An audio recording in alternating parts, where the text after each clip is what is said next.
मैं उन्हें दिलीप कुमार कहता हूँ, क्योंकि ऐसी आवाज रेडियो पे आई नहीं। मैंने वेट करते हुए लड़कियों को देखा रेडियो के बाहर कि ये सलीम अहमद साहब कौन है। और वो मुननी से आदमी थे और कम शॉर्ट हाइट थी और बाल कम थे, और वेट करके लोग आवाज से मानूस हो गए। तो रेडियो का जमाना था ना, जाहिर है, बिल्कुल। मगर अफसोस ये रहा कि किसी ने थिएटर की बात नहीं की। जब हम आए तो हमने आदम जी में शुरू किया, फिर वो बंद हुआ, हमने रियो बनाया, फिर वो रियो बिक गया, अच्छे पैसे लग गए, हाशू बनाया, हाशू बिक गया, हमने अंबर को थिएटर बनाया, रैक्स ऑडिटोरियम में। जी, रैक्स और रियो। चलिए कॉलर भी है, कॉलर को भी ले लेते हैं। अस्सलाम वालेकुम। हेलो। अस्सलाम वालेकुम। जी अस्सलाम वालेकुम, क्या हाल है आपके? शुक्र अल्लाह। सुबह बखैर अली, सुबह बखैर। कैसे हैं आप? ठीक ठाक हैं? शुक्र अल्लाह ताला का एहसान है जी। इतने बड़े गेस्ट को बुलाया स्टेज किया आपने। फुरकान नज़र साहब एक नाम है, बहुत बड़ा नाम। जी जी, मतलब मैं फुरकान साहब नाम अल्लाह का बड़ा है। नहीं, लेकिन आपने बहुत ये कि आप इतनी तनख्वाह के बावजूद भी आज शो में आए हम लोग के लिए, तो ये आपकी बड़ी मेहरबानी है, बड़ापन है आपका। थैंक यू वेरी मच, बहुत शुक्रिया। क्या कहेंगे अली?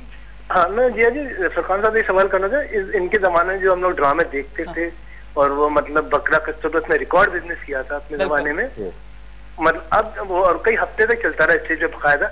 अब वो ऐसे ड्रामे क्यों नहीं बनने के बिल्कुल लगातार स्टेज पे हफ्तों चले? और दूसरे ये लोग जो ड्रामा के नाम इंडियन पिक्चरों पे क्यों रखते हैं, ये पूछना फुरकान साहब से। और दूसरा अदनान से ये पूछना था कि यार जिसके घर में मटका नहीं है वो गाने का रियाज किस तरह करेगा, और ये गाना सुना दे, हर चीज बदल रही है। अच्छा ठीक है जी, थैंक यू जी, बहुत शुक्रिया। थैंक यू जी। अच्छा वाकई अब चलिए इसी बात पे फिर आ जाते हैं कि अब वो वाला काम नहीं हो रहा है जो पहले हुआ करता था। पहले बहुत ज्यादा रिहर्सल्स हुआ करती थी, इसी वजह से मैं खास क्योंकि इतना डिटेलिंग काम होता था कि अभी भी अगर हम वो ड्रामे लगाते हैं और देखते हैं तो उसी तरह से हंसी आती है, हम उसी तरह से लोटपोट हो जाते हैं हंस के। तो उस वक्त क्या क्या परेशानियां आती थी ये भी बताइए, किस किस तरह से रिहर्सल्स होती थी, और आपका माइंड क्या कहता था कि मैं जो काम कर रहा हूँ ये इस तरह से जाए? जब हमने पहला कमर्शियल थिएटर किया उसका नाम था बचाओ मोइन अख्तर से, मोइन साहब का। पहले हमने किया एक ड्रामा 3 दिन का। जब मेरी मोइन साहब से मुलाकात हुई, वो वाहिद हिट आदमी आए थे थिएटर में। अच्छा। तो हमें ड्रामा किया, मोइन ने कहा यार ये तो अच्छा हो गया और इसको हम कमर्शियल कर लें। हाँ। मैंने कहा कर लेते हैं। अच्छा, अभी वो 3 डेज वाला हुआ था? अभी 3 डेज वाले 1 डे होते थे उस जमाने में, ये 74 की बात कर रहा हूँ मैं। तो 1 साल तक हमारे पास और मोइन के पास हॉल बुक करने के पैसे नहीं थे। 5000 रुपये, 150 रुपये का हॉल मिलता था। अच्छा। आदम जी हॉल का किराया था 150 रुपये। तो क्योंकि उस जमाने में मोइन साहब को भी एंट्री के 200 रुपये मिलते होंगे, क्योंकि अब वो वक्त ऐसा था। जी हाँ। अब मैं फिर उसके बाद एक ड्रामा करने हैदराबाद चला गया, महमा कैसे कैसे। उसमें माजिद अली मरहूम, अनवर इकबाल, परवीन अकबर, ये सारे टेलीविजन के आर्टिस्ट पहले फख्र महसूस करते थे टीवी करने में, थिएटर करने में। वो आते थे कि हमने थिएटर करना है। तलत इकबाल थे, अर्श मुनीर थी, इशरत हाशमी थी, और शाहिद शाह होते थे जी, सब आते थे कि थिएटर करना है, कि ये गुड पेइंग बिजनेस है। कि प्राइवेट चैनल बनने के बाद आर्टिस्टों की पेमेंटें बढ़ गई, तो अब उन्हें थिएटर की जरूरत महसूस नहीं होती जो टेलीविजन के आर्टिस्ट। लेकिन अभी भी जो अच्छे एक्टर्स हैं वो थिएटर को एक्सेप्ट करते हैं। दुनिया में सबसे प्रेस्टिजियस काम जो है ना वो थिएटर है। बिल्कुल। अमेरिका में चला गया था यहाँ से 2001 में, और मैं 2007 में वापस आया हूँ। तो थिएटर का जो हाल यहाँ कर दिया गया उसका देख के दुख भी हुआ, और अभी भी उस पर मैं काम कर रहा हूँ कि अच्छा थिएटर हो। और मैं आपको बता रहा हूँ कि कुछ जातियाँ की हमारे जो आर्ट काउंसिल वाले, उन्होंने तो एक नया ऑडिटोरियम सिटी ऑडिटोरियम के नाम से आयशा मंजिल पे हमने बनाया है, और कराची का पहला रिवॉल्विंग स्टेज है। अच्छा। ये सारे काम आर्ट काउंसिल को करने हैं। ये प्राइवेट सेक्टर में देखिए फंड्स नहीं होते। हम किसी से डोनेशन नहीं ले सकते। आर्ट काउंसिल के पैसे भी आते हैं, डोनेशन भी आते हैं। और मेरी रिक्वेस्ट है आर्ट काउंसिल के जो सदर है अहमद शाह, वो एक मजबूत सदर है और वो चाहे ना तो बहुत बड़ा रेवोल्यूशन थिएटर की दुनिया में आ सकता है। क्योंकि पहले तो हमारे पास वसाइल भी थे, पैसे भी थे।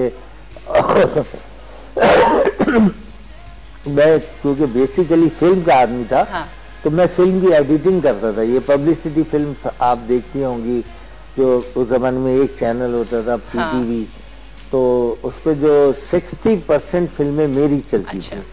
क्योंकि मैं बेसिकली फिल्म से आया था थिएटर की तरफ। मेरे बड़े भाई थिएटर करते थे, इब्राहिम नफीस साहब, उनको मैं देखता था छुप छुप के, वो रिहर्सल होती थी तो हम ऊपर से झांक के देखते थे। वही मेरा एक तरह से आइडियल थे और हमने थिएटर देख के सीखा, किसी ने हमें सिखाया तो फिर उस वक्त की मुश्किलात बहुत आती हैं। जी, फंड्स नहीं थे। मैं एडिटिंग करता था, 150 रुपए 200 रुपए मिलते थे 30 सेकंड की फिल्म के। आपने फिल्में टीवी पे देखी हो, man demands, captain world over, वो मेरी एडिट की हुई फिल्म थी। कलर फिल्म सर्विसेज, मैंने जिंदगी की एक जॉब की है, वो भी 1 साल। और नहीं तो मैंने थिएटर किया। मैंने पढ़ा, सिविल इंजीनियरिंग की, मेरे भाई सऊदी अरब चले गए सब, और मैं जो है थिएटर की तरफ आ गया। एक और कॉल आ गई है, कॉल ले लेते हैं, फिर यहीं से कंटिन्यू करेंगे। अस्सलाम वालेकुम। हेलो, अस्सलाम वालेकुम। जी अस्सलाम वालेकुम, सुबह बखैर। वालेकुम अस्सलाम। प्यारी सुबह में प्यारे लोगों को प्यार से दोबारा अस्सलाम वालेकुम। जी जी वालेकुम अस्सलाम। कौन सा बात कर रहे हैं? कैसे हैं आप? बिल्कुल ठीक ठाक हैं। आप अपना नाम बताएं प्लीज। शेख अदनान मुल्तान से। शेख अदनान साहब मुल्तान से। जी, मुल्तान की सुबह कैसी हुई अदनान साहब? बहुत अच्छी, बहुत प्यारी। आज हमें शादी का देखने में आया तो हमें बहुत खुशी महसूस हो रही है। अच्छा, ठीक है। और शादी का सैयद फुरकान साहब से मैं ये गुजारिश करूंगा कि आप बहुत अच्छे हैं, अल्लाह ताला आपको सेहतयाबी दे और ऐसे ही दोबारा ड्रामे बनाएं ताकि लोगों को देखने से लोग इनसे महजूज हों। नहीं, इंशाल्लाह आपको अच्छे ड्रामे मिलेंगे। हमने एक ड्रामा मुल्तान में भी किया था और मोइन अख्तर साहब थे उसमें, और भावलपुर भी किया था हमने। उस जमाने में 80s की बात कर रहा हूँ, 80s में, आज से 21 साल पहले। बड़ा अच्छा हुआ था। मुल्तान के लोग बड़े मीठे और मेरे पसंदीदा लोग हैं, बड़ी अच्छी ऑडियंस है मुल्तान की। और वहाँ से फिर एक टीम आई थी जिसमें गीलानी आए थे और शेख चिल्ली, आपके एक आर्टिस्ट होते थे मुल्तान के, और मोहसिन गिलानी। अच्छा, मोहसिन गिलानी जो जी अब टीवी करते हैं। तो ये पूरी एक टीम आई थी मुल्तान से, और उसमें जो हमारे कौन ताज करके आर्टिस्ट थे जिनकी डेथ हो गई है, वो भी मुल्तान के थे, वो भी आए थे और वो कराची ही सेटल हो गए थे। अच्छा, तो बड़ा अच्छा उन्होंने ड्रामा किया था। मुल्तान से आके हमने कराची में उन्हें वेलकम किया था, और अभी भी मुल्तान के फनकारों के लिए कराची में उनके लिए ऑडिटोरियम है, और बहुत डिस्काउंटेड रेट के ऊपर ऑडिटोरियम है। थिएटर करें, अच्छा थिएटर करें। और मुल्तान के तमाम आर्टिस्टों को मेरी तरफ से ये पैगाम है कि भाई आप आइए, अच्छा थिएटर कीजिए, मैं आपको थिएटर प्रोवाइड करूंगा। अब हमें किसी से थिएटर मांगना नहीं है, सिटी ऑडिटोरियम थिएटर करने वालों का ऑडिटोरियम है। ठीक है जी, thank you so much Sheikh Adnan साहब आपकी कॉल करने का। ठीक है, तो उस वक्त बहुत ज्यादा प्रॉब्लम्स आती थी, जी, लेकिन अब वो प्रॉब्लम्स मेरे ख्याल से नहीं अब नहीं है। उस वक्त 150 रुपए मिले एडिटिंग के, हमने जाके एक दिन का हॉल बुक कर लिया और रिहर्सलें शुरू कर दी, और कोई पैसे की बात नहीं करता था। और रिहर्सलें शुरू हो हर कोई अपने काम से बहुत सिंसियर था, बहुत सिंसियर थे, बहुत ज्यादा सिंसियर, और एक महीने रिहर्सल होती थी। अच्छा जी, और ऐसे रूटीन से आते थे जैसे क्लासरूम में बच्चा जाता है, उन्होंने टाइम पे आ जाना है और रिहर्सल होनी है। सिर्फ चाय उस जमाने में होती थी, अब तो लवाजमात बढ़ गए, खर्चे भी बढ़ गए, सब कुछ। अच्छा, जब उस वक्त आप बकरा किस्तों पे या बुढ़ा घर पे इस तरह के जब आप ड्रामे बनाते थे, आपको उस वक्त पता होता था कि ये इतना हिट जाएगा? आप हैरान होंगे, हम लोग जब बकरा किस्तों का कर रहे थे तो उमर और हम बैठे, क्योंकि एक ऐड आता था अखबार में कि बकरे किस्तों पे और आप 1000 रुपए महीना दें और बकरे जो है आपको बकरी पे मिल जाएंगे। ठीक है। मैंने कहा यार उमर, दूल्हे का हाल भी बकरे जैसा होता है, तो वो उसको सहरा बांध देते हैं, हाथ पकड़ के ले जाते हैं, तो हम क्यों ना एक ड्रामा बना दें। एकदम से बैठे बैठे ख्याल है जी एकदम। तो हम बैठे, 1 लाइन हम लोगों ने बनाई, स्क्रिप्ट लिखा गया और रिहर्सल हमने शुरू की और रिहर्सल करने का ड्रामा किया तो ड्रामा हो गया 3.5 घंटे का। बड़ा हो गया खेल। हाँ। मैंने कहा यार इसको, मैं कह रहा था ये बड़ा हो गया तो इसको, फिर मैं और उमर बैठे, हमने एडिट किया और वो ड्रामा फिर रिकॉर्डिंग के लिए आए तो मोइन साहब नाराज हो गए, क्या कर रहे हो सैयद, ये तुम ड्रामा रिकॉर्ड कर लोगे तो कौन देखने आएगा, थिएटर का टिकट कौन लेगा। मैंने कहा मोइन साहब हिट आप होंगे, उमर साहब आप हिट होंगे, ड्रामा रिकॉर्ड होगा, इसको जाने दो मार्केट में, लोगों को पता चलेगा थिएटर क्या हो रहा है। जब तक ये घर में नहीं जाएगा। उस वक्त रिकॉर्डिंग्स नहीं होती थी। ड्रामों की रिकॉर्डिंग नहीं होती थी। एक ड्रामे की हमारी हुई थी अमजद इस्लाम अमजद का, हमने एक खेल किया था VIP रूम। अच्छा। उसका लाहौर में नाम था किसको कह रहे हो। अच्छा। अमजद भाई का एक सीरियल था, वो उन्होंने स्टेज ड्रामा लिखा था, तो मैं जाके उनसे राइट्स लिए। अच्छा। और मैंने कहा अमजद भाई मैं कराची करना चाहता हूँ, मगर लाहौर का ड्रामा स्लो होता है। हाँ। उस जमाने में इतने डांस नहीं होते थे, लाहौर में ड्रामा होता था। ठीक है।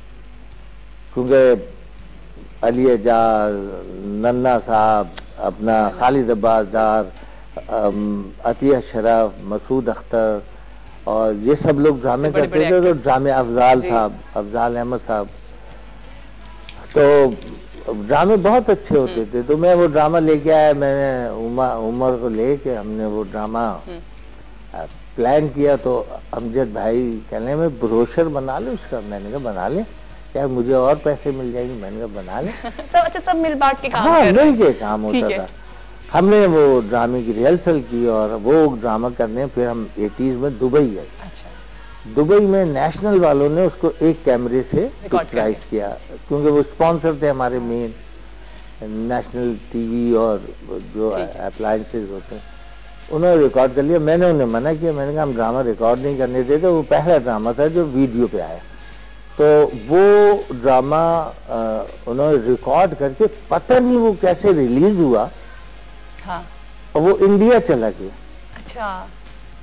और वो हमने किया था 81 में या 82 में, और 91 में एक साहब इंडिया से आए मेरे पास। अच्छा। और कहने लगे, मैं ये बकरा किस्तों का हो रहा था, बुढ़ा घर पे था और बहुत रश था, तो कहने मैं इंडिया से आया हूँ, आपसे मिलना चाहता हूँ। मैंने कहा आप कहाँ हैं। कहने मैं टिकट घर के पास खड़ा हूँ। वो रियो में ड्रामा था। ठीक है। मैं पीछे से निकल के आया, उनसे मिला और रश में लोग पास मांग रहे थे, तो मैं भूल गया उन्हें और मैं निकल के वापस चला गया। अच्छा। उन्होंने फोन करके मुझे कहा तुम अपने आप को अमिताभ बच्चन समझते हो। अच्छा। मैं तुमसे मिलने आया हूँ, तुम मुझे छोड़ के रश में चले गए। मैंने कहा आप कहाँ ठहरे, मैं आपके पास आ जाता हूँ। मैरियट में ठहरे थे, मैं उनके पास गया। कहले मुझे तुम्हारे ड्रामों की राइट्स चाहिए। अच्छा, कॉपी राइट एक्ट ही नहीं था इंडिया पाकिस्तान का। हाँ। मैंने कहा पर्चा लाइए। आपने लिख दिया? पर्चा मैंने लिख के दे दिया। मैंने कहा कौन कौन से ड्रामे। कहले फला ड्रामा। उनके पास सारी सीडीज थी। अच्छा। मैंने उनको लिख के दे दिया। हाँ। कहने आप इंडिया आ सकते हैं। अच्छा। मैंने कहा अजमेर शरीफ आप ले जाएंगे तो इंडिया हर वक्त आ सकता हूँ। खैर कहने मैं कितने बजे सो के उठते। मैंने कहा 9 बजे। कहने मैं आपके घर आऊंगा। एड्रेस दिया, मैंने घर आ गए। 9 बजे, ठीक 9 बजे बेल बजी और वो आ गए। चाय पियेंगे? ठंडा? नहीं। मैंने कहा फिर जो आप पीते हैं वो हम पिला नहीं सकते आपको। और कहने नहीं वो भी नहीं पीता हूँ, मैं मुसलमान आदमी हूँ। हाँ, और अब मैं उनसे नाम भी नहीं पूछ रहा, आप हैरान होंगी। हाँ। और अच्छा, अभी तक आपको उनका नाम ही नहीं पता? नाम नहीं पता है, इंडिया से आए बस। ठीक है। पासपोर्ट है आपका? बना वो मेरे अमेरिका के वीजे लगे हुए थे। मैंने कहा ये पासपोर्ट ले गया। हाँ, तो क्या गए? ये तो सब